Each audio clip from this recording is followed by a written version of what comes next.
Stock market സീക്രട്ടിൻ്റെ പുതിയൊരു എപ്പിസോഡിലേക്ക് എല്ലാവർക്കും ഹൃദ്യമായ സ്വാഗതം. കഴിഞ്ഞ വീഡിയോയിൽ സ്റ്റോക്ക് മാർക്കറ്റിലേക്ക് കടന്നു വരുന്ന ഒരാൾക്ക് കൃത്യമായ ഒരു പ്ലാൻ ഉണ്ടാവണം എന്നുള്ള രീതിയിൽ നമ്മൾ കുറച്ച് കാര്യങ്ങൾ പറഞ്ഞിട്ടുണ്ടായിരുന്നു.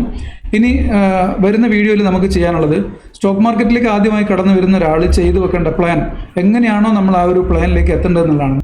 ഫ്യൂച്ചറിൽ വരാൻ പോകുന്ന ഒരാവശ്യം മുന്നിൽ കണ്ടുകൊണ്ടാണ് സ്റ്റോക്ക് മാർക്കറ്റിൽ ഇൻവെസ്റ്റ് ചെയ്ത് തുടങ്ങേണ്ടത്. ഒരുപക്ഷെ നിങ്ങളുടെ മക്കളുടെ വിവാഹമാവാം, അല്ലെങ്കിൽ നിങ്ങളൊരു പ്രോപ്പർട്ടി വാങ്ങുന്നതിനെ കുറിച്ചാവാം, അല്ലെങ്കിൽ നിങ്ങളൊരു കാർ വാങ്ങുന്നതിനെ കുറിച്ചാകാം.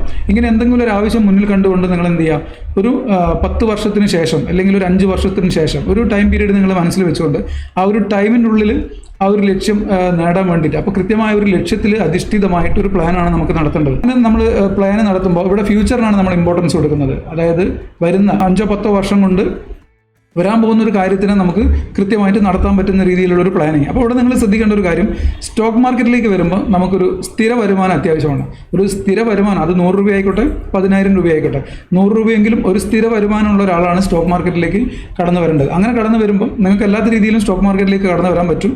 അതിൻ്റെ ഒരു വിശദാംശം ഞാൻ പിന്നീട് പറഞ്ഞു തരുന്നതാണ്. ഇപ്പോൾ നിങ്ങളൊരു ഇൻവെസ്റ്റർ എന്നുള്ള രീതിയിൽ നമ്മളൊരു ഭാവിയിലുള്ള നമ്മളൊരു ആവശ്യം നടപ്പിലാക്കാൻ വേണ്ടിയിട്ടുള്ള ഒരു ഫണ്ട് കണ്ടെത്താൻ, നമുക്കൊരു വരുമാനമുണ്ട്. ആ വരുമാനത്തിൽ നിന്നുകൊണ്ട് നമുക്ക് എന്ത് ചെയ്യണം, ചെറിയ കാലം കൊണ്ട് വലിയൊരു ലോങ് ടൈമിലേക്കുള്ള ഒരു ആവശ്യം കുറച്ചും കൂടെ എളുപ്പത്തിൽ നമുക്ക് നടത്താൻ കഴിയണം. നമ്മളൊരു വരുമാനത്തിൽ നിന്നുകൊണ്ടല്ലാതെ ആ ഒരു വരുമാനത്തിനെയും കൂടെ നമ്മൾ എന്ത് ചെയ്യണം, അത് വർദ്ധിപ്പിക്കണം. ഫ്യൂച്ചറിൽ നമ്മളൊരു ആവശ്യത്തിലേക്ക് എത്തുന്നതിന് മുമ്പ് ഈ വരുമാനവും കൂടെ നമ്മൾ വർദ്ധിപ്പിച്ച് പോകേണ്ട ആവശ്യമുണ്ട്. അത് നിങ്ങൾ കരുതുന്ന പോലെ വലിയൊരു സമ്പാദ്യമുള്ളവർക്ക് മാത്രമേ ഇത് പറ്റുന്നോ? അങ്ങനെയൊന്നുമില്ല. നിങ്ങൾക്കൊരു 100 രൂപ ഉണ്ടെങ്കിൽ പോലും സ്റ്റോക്ക് മാർക്കറ്റിലേക്ക് ഇൻവെസ്റ്റ് ചെയ്ത് തുടങ്ങാൻ പറ്റും.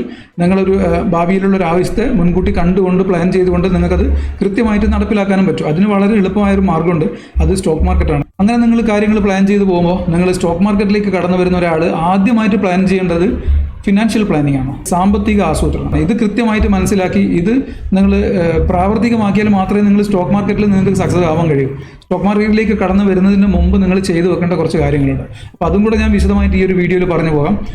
ഞാൻ ഈ വീഡിയോയിൽ സ്റ്റോക്ക് മാർക്കറ്റിൻ്റെ കോംപ്ലക്സ് ആയ ചില വിഷയങ്ങൾ വളരെ സിമ്പിളായിട്ട് നിങ്ങൾക്ക് അതൊരു സാധാരണക്കാരന് മനസ്സിലാക്കാൻ പറ്റുന്ന രീതിയിൽ പറഞ്ഞു പോവുകയാണ്. അപ്പോൾ ഇതൊരു വലിയൊരു ടോപ്പിക്കാണ്, ഫിനാൻഷ്യൽ പ്ലാനിങ്. അപ്പോൾ ഈ ഫിനാൻഷ്യൽ പ്ലാനിങ്ങിനെ കുറിച്ച് ഞാൻ നിങ്ങൾക്ക് കൃത്യമായിട്ട് പറഞ്ഞു തരാം. വളരെ ലളിതമായിട്ട് നിങ്ങൾക്ക് എത്രയും ഈസി ആയിട്ട് മനസ്സിലാക്കാൻ പറ്റുന്ന രീതിയിലായിരിക്കും ഞാൻ പറഞ്ഞു പോവുക.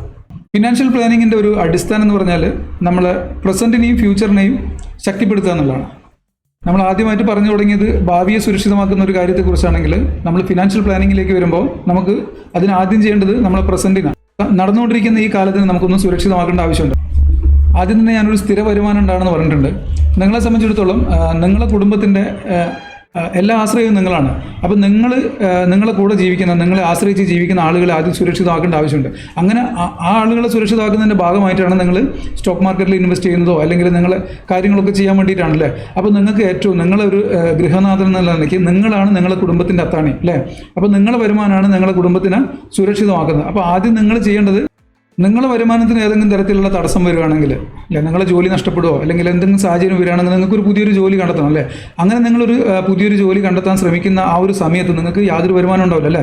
ആ സമയത്ത് നിങ്ങൾക്ക് നിലനിന്ന് പോകാൻ പറ്റണം. അപ്പോൾ അതിന് നമ്മളൊരു എമർജൻസി ഫണ്ട് ഉണ്ടാക്കി വെക്കണം. ആദ്യം നിങ്ങൾ ചെയ്യേണ്ടത് ഒരു എമർജൻസി ഫണ്ട് ഉണ്ടാക്കി വെക്കുക. നിങ്ങളൊരു 1000 10,000 അല്ലെങ്കിൽ നിങ്ങൾ ഏത് രീതിയിൽ ജീവിക്കുന്ന ആളാണോ അതിനനുസരിച്ച്, നിങ്ങൾക്കിപ്പം നല്ലൊരു വരുമാനമുള്ള ഒരാളാണെങ്കിൽ അതിനനുസരിച്ചൊരു എമർജൻസി ഫണ്ട് നമ്മൾ ഉണ്ടാക്കി വെക്കുക. അതായത് നിങ്ങൾക്കിപ്പോൾ ഒരു ജോലി, ഞാൻ ഈ പറഞ്ഞതുപോലെ നിങ്ങളുടെ ജോലി നഷ്ടപ്പെട്ടു, നിങ്ങളുടെ വരുമാനം പോയി. അപ്പോൾ നിങ്ങൾ എന്ത് ചെയ്യണം, തൽക്കാലം നിങ്ങൾക്ക് ആ ഒരു പുതിയൊരു ജോലി കണ്ടെത്തുന്നവരെ പിടിച്ചു നിൽക്കാൻ പറ്റണം. അതിന് വേണ്ട ഒരു ഫണ്ട് നിങ്ങൾ മാറ്റി വെക്കുക. നിങ്ങളൊരു 50,000 അല്ലെങ്കിൽ നിങ്ങളുടെ കപ്പാസിറ്റിക്ക് അനുസരിച്ച് നിങ്ങളൊരു എമൗണ്ട് മാറ്റി വെക്കുക. അത് നിങ്ങൾക്ക് എന്തെങ്കിലും ഈ പറഞ്ഞതുപോലെ നിങ്ങൾ ആ സ്ഥിര വരുമാനത്തിന് എന്തെങ്കിലും കോട്ടം വരുമ്പോൾ ആ ഒരു വരുമാനം വീണ്ടും നമുക്ക് ഉണ്ടാക്കിയെടുക്കുന്ന ആ ഒരു സമയം വരെ നമ്മുടെ കാര്യങ്ങൾ, അതായത് നിങ്ങളുടെ കാര്യങ്ങൾ നടത്താനുള്ള ഒരു എമൗണ്ട് ആക്കി നിങ്ങളൊരു ചെറിയൊരു എമൗണ്ട് അങ്ങനെ മാറ്റി വെക്കുക. ഇത് നിങ്ങൾ ഫസ്റ്റ് സ്റ്റെപ്പായിട്ട് ചെയ്യേണ്ട കാര്യം. ഇനി രണ്ടാമത് നിങ്ങൾ ചെയ്യേണ്ട കാര്യം, നിങ്ങൾക്കൊരു ലൈഫ് ഇൻഷുറൻസ്, തീർച്ചയായിട്ടും നിങ്ങളൊരു ലൈഫ് ഇൻഷുറൻസ് എടുത്ത് വെക്കുക. കാരണം നിങ്ങളെ ആശ്രയിച്ച് ജീവിക്കുന്ന ഒരു കുടുംബമുണ്ട് അല്ലേ. നിങ്ങൾക്ക് ബൈ ചാൻസിൽ നമ്മൾ തട്ടിപ്പോയി എന്ന് കരുതുക, അങ്ങനെ നിങ്ങൾക്ക് എന്തെങ്കിലും പറ്റിക്കഴിഞ്ഞാൽ നിങ്ങളെ ആശ്രയിക്കുന്ന കുടുംബം കഷ്ടപ്പെട്ടു പോകാൻ പാടില്ല അല്ലേ. ആ ഒരു കുടുംബത്തിനെ നിങ്ങൾ സുരക്ഷിതമാക്കണം. അപ്പോൾ നിങ്ങൾ രണ്ടാമത് ചെയ്തു വെക്കേണ്ട കാര്യം ഇതാണ്. നിങ്ങൾ ആദ്യം ഒരു എമർജൻസി ഫണ്ട് ഉണ്ടാക്കി വെക്കുക. അത് നിങ്ങൾക്ക് പെട്ടെന്ന് എന്തെങ്കിലും ഒരു അത്യാവശ്യം വന്നു കഴിഞ്ഞാൽ ഉപയോഗപ്പെടുത്താനുള്ളൊരു പൈസയും, ഇനി നിങ്ങൾക്ക് എന്തെങ്കിലും സംഭവിച്ചു കഴിഞ്ഞാൽ നിങ്ങളുടെ കുടുംബത്തിന് അല്ലേ, നിങ്ങളുടെ കുടുംബം നിങ്ങൾക്ക് എന്തെങ്കിലും പറ്റിക്കഴിഞ്ഞാൽ നിങ്ങളുടെ കുടുംബം പ്രതീക്ഷ എല്ലാം അസ്തമിച്ച് അവരിവിടെ കഷ്ടപ്പെട്ടു പോകാൻ പാടില്ല. അപ്പോൾ അതിനുവേണ്ടി നിങ്ങൾ രണ്ടാമത് ചെയ്തു വെക്കേണ്ട കാര്യം, നിങ്ങളൊരു ലൈഫ് ഇൻഷുറൻസ് എടുക്കുക. നിങ്ങളുടെ കുടുംബത്തിനെ സുരക്ഷിതമാക്കിക്കുക. ഇനി മൂന്നാമത് നിങ്ങൾ ചെയ്തു വെക്കേണ്ട ഒരു കാര്യം, നിങ്ങൾക്കൊരു ഫാമിലി കവറേജ്, ഇൻഷുറൻസ് കവറേജ് ഉണ്ടായിരിക്കണം. തീർച്ചയായിട്ടും നിങ്ങൾ ചെയ്തു വെക്കുക. ഇത്രയും കാര്യങ്ങളൊക്കെ ചെയ്തു വെച്ചുകൊണ്ട് മാത്രം നിങ്ങൾ മുന്നോട്ട് പോവുക. കാരണം നമ്മൾ ഫ്യൂച്ചറിനെ സുരക്ഷിതമാക്കാനാണ് ശ്രമിക്കുന്നത്. ആ ഫ്യൂച്ചറിനെ നമ്മൾ സുരക്ഷിതമാക്കുമ്പോൾ ഇവിടെ നമ്മൾ പ്രസൻറ്റിനെയും കൂടെ എന്ത് ചെയ്യേണ്ടതുണ്ട്, സുരക്ഷിതമാക്കി വെക്കേണ്ട ഒരു ആവശ്യമുണ്ട്. അപ്പോൾ നിങ്ങളെ കൂടെ ആശ്രയിച്ച് ജീവിക്കുന്ന ആ ഒരു കുടുംബത്തിന് വേണ്ട എല്ലാ കാര്യങ്ങളും നിങ്ങൾ ചെയ്തു വെക്കാം. നിങ്ങളിപ്പം സ്റ്റോക്ക് മാർക്കറ്റിലേക്ക് പോകുന്നതോടുകൂടി ഞാനെന്താ തീർന്നു പോവുകയാണോ, ഈ ഒരു ധാരണ നിങ്ങൾക്ക് വേണ്ട. ഇത് നമ്മൾ സ്വാഭാവികമായിട്ടും ഒരു സ്ഥിര വരുമാനമുള്ള ഏതൊരു വ്യക്തിയും ചെയ്തു വെക്കേണ്ട ഒരു കാര്യമാണ്. അപ്പോൾ നിങ്ങൾ സ്റ്റോക്ക് മാർക്കറ്റിലേക്ക് പോകുന്നതുകൊണ്ട് മാത്രം ഇത് ചെയ്തു വെക്കുക എന്നുള്ളതല്ല. സ്വാഭാവികമായിട്ടും നമുക്കൊരു സ്ഥിര വരുമാനം വന്നു കഴിഞ്ഞാൽ നമ്മൾ ആദ്യം ചെയ്യേണ്ട ചില കാര്യങ്ങളായതല്ലേ, നമുക്കൊരു എമർജൻസി ഫണ്ട് ഉണ്ടാക്കി വെക്കുക. പിന്നെ നമ്മൾ ഒരു ഇൻഷുറൻസ് കവറേജ്, അത് നിങ്ങൾക്ക് പേഴ്സണൽ ഇൻഷുറൻസ് കവറേജ് നിങ്ങൾക്ക് ഉണ്ടായിരിക്കണം. കാരണം നിങ്ങളുടെ കുടുംബം നിങ്ങളെ ആശ്രയിച്ച് ജീവിക്കുകയാണ്. നിങ്ങൾ ഏതെങ്കിലും ഒരു കാരണവശാൽ നിങ്ങൾക്ക് എന്തെങ്കിലും സംഭവിച്ചു കഴിഞ്ഞാൽ നിങ്ങളുടെ കുടുംബത്തിൻ്റെ ആ ഒരു വരുമാനം നഷ്ടപ്പെടുന്നുണ്ട്. നിങ്ങളിലൂടെ അവർക്ക് ഉണ്ടാകേണ്ട നേട്ടങ്ങൾ ഇല്ലാതായി പോകുന്നുണ്ട്. അപ്പോൾ അവരിവിടെ കഷ്ടപ്പെട്ടു പോകാൻ പാടില്ല. അതിന് വേണ്ട ഒരു ഫണ്ട് ഇവിടെ ഉണ്ടായിരിക്കണം. നിങ്ങൾക്ക് എന്തെങ്കിലും സംഭവിച്ചു കഴിഞ്ഞാൽ നിങ്ങളുടെ കുടുംബം സുരക്ഷിതമായിരിക്കണം. അപ്പം നിങ്ങൾ ആ ഒരു ഇൻഷുറൻസ് കവറേജ് എടുത്ത് വെക്കുക.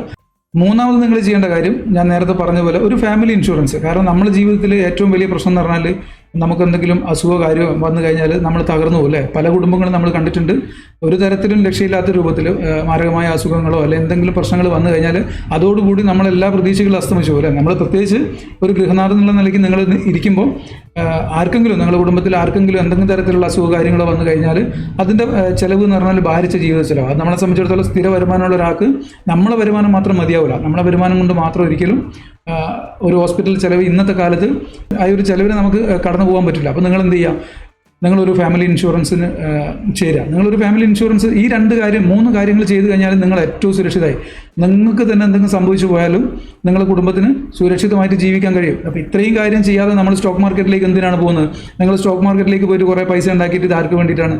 നിങ്ങൾ ഈ പൈസ ഉണ്ടാക്കുന്നതിനിടയിൽ നിങ്ങൾക്ക് ജീവിതത്തിന് എന്തെങ്കിലും സംഭവിച്ചു പോയി, പിന്നെ ആർക്ക് വേണ്ടി നിങ്ങൾ ഉണ്ടാക്കി? അവരെ സംബന്ധിച്ചിടത്തോളം അവർക്ക് ഒന്നുമില്ലാതായി പോകും അല്ലേ. അപ്പോൾ നിങ്ങൾ ആദ്യം സുരക്ഷിതമാക്കേണ്ടത് പ്രസൻറ്റിനെയാണ്, ഫ്യൂച്ചറിനെയല്ല. അപ്പം പ്രസൻറ്റിനെ സുരക്ഷിതമാക്കാൻ പറ്റിയ ഏറ്റവും നല്ല മാർഗ്ഗമാണ് ഞാനിപ്പം പറഞ്ഞിട്ടുള്ളത്. നിങ്ങൾ ആദ്യം ഒരു എമർജൻസി ഫണ്ട് ഉണ്ടാക്കുക, പിന്നെ നിങ്ങളൊരു ഇൻഷുറൻസ് കവറേജ് നിങ്ങൾക്ക് വേണ്ടി എടുത്ത് വെക്കുക. മൂന്നാമത് നിങ്ങൾ എന്ത് ചെയ്യുക, ഒരു ഫാമിലി ഇൻഷുറൻസ് കവർ. ഇത് കഴിഞ്ഞിട്ട് മതി സ്റ്റോക്ക് മാർക്കറ്റ്. ഇത്രയും കാര്യം നമ്മൾ ജീവിച്ചിരിക്കുന്ന കാലഘട്ടം നല്ല വൃത്തിയിൽ പോകാതെ പിന്നെ എന്തിനാണ് നമുക്ക് ഫ്യൂച്ചറിനെ പറ്റിയുള്ള ഭയങ്കര ആവലാതി, നമ്മൾ ഫ്യൂച്ചറിലേക്ക് ഒരുപാട് സമ്പാദിക്കുന്നതിനെ പറ്റിയൊന്നും നമ്മൾ ചിന്തിക്കേണ്ട. ആദ്യം നിങ്ങൾ ഈ പറഞ്ഞ കാര്യങ്ങൾ ചെയ്തിട്ടുണ്ടോ എന്ന് ഉറപ്പുവരുത്തുക. ഇത് ചെയ്തതിന് ശേഷം മാത്രം നിങ്ങൾ സ്റ്റോക്ക് മാർക്കറ്റിലേക്ക് കടന്നു വരിക. അപ്പോൾ സ്റ്റോക്ക് മാർക്കറ്റിലേക്ക് കടന്നു വരുമ്പോൾ നമുക്ക് ഒരുപാട് കാര്യങ്ങൾ ചെയ്യാൻ പറ്റും. ആദ്യം നിങ്ങൾ കടന്നു വരുമ്പോൾ നിങ്ങൾക്കൊരു വരുമാനം ഉണ്ടാവണം, സ്ഥിര വരുമാനം ഉണ്ടാവണം. പക്ഷേ പിന്നീട് അങ്ങോട്ട് പോകുമ്പോൾ നിങ്ങൾക്കുള്ള വരുമാനം സ്റ്റോക്ക് മാർക്കറ്റായി മാറും. അത് ഒരു പ്രക്രിയയാണ്, പതുക്കെ നടന്നു പോകുന്ന ഒരു പ്രക്രിയയാണ്. നിങ്ങൾ ആദ്യം തന്നെ വരുമ്പോൾ എനിക്ക് വരുമാനം ഉണ്ടാക്കാൻ വേണ്ടിയല്ല ഞാൻ സ്റ്റോക്ക് മാർക്കറ്റിലേക്ക് വരുന്നതെന്ന് ചിന്തിക്കേണ്ട. ആദ്യം നിങ്ങൾ വരുന്നത് വെൽത്ത് ക്രിയേറ്റ് ചെയ്യാൻ വേണ്ടിയിട്ടാണ്. പിന്നെ അത് പതുക്കെ മുന്നോട്ട് പോകുമ്പോൾ നിങ്ങൾക്ക് ഓട്ടോമാറ്റിക്കലി നിങ്ങളുടെ വരുമാനവും കൂടെ സ്റ്റോക്ക് മാർക്കറ്റിൽ നിന്നായി മാറും. അതിൻ്റെ കാര്യങ്ങളൊക്കെ ഞാൻ പിന്നീട് പറഞ്ഞുതരാം.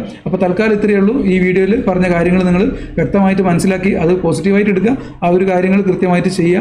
നിങ്ങൾക്ക് എല്ലാ കാര്യങ്ങളും സ്റ്റോക്ക് മാർക്കറ്റിൽ ടു സെറ്റ് കാര്യങ്ങൾ നിങ്ങൾക്ക് എന്തൊക്കെ പഠിക്കണോ അത് മുഴുവൻ, ആവശ്യമുള്ളത് മുഴുവൻ ഞാൻ ഈ ഒരു വീഡിയോയിലൂടെ തുടർച്ചയായിട്ട് നിങ്ങൾക്ക് പറഞ്ഞു തരുന്നതായിരിക്കും. അപ്പം മറ്റൊരു വീഡിയോയിൽ കാണാം. ബൈ.